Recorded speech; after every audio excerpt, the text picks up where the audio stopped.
Bên bên bên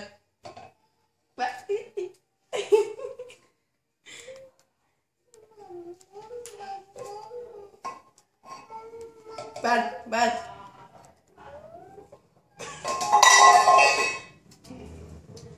sắp tới chưa? Vừa chưa? Chưa. Vừa rồi.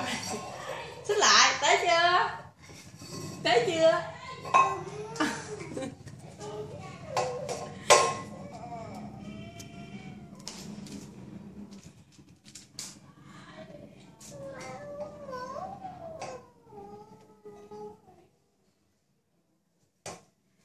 Má đi chợ nha, con nhà với ba chút má về ha.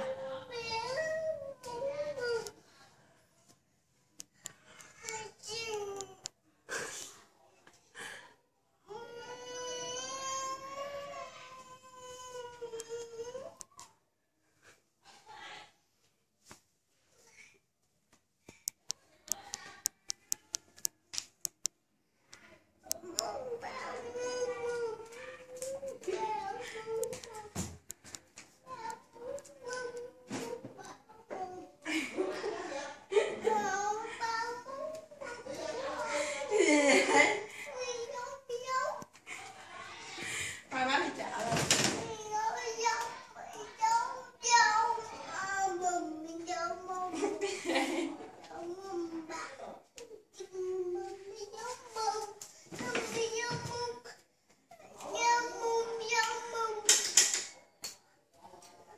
Chưa đi chợ nữa rồi bơm.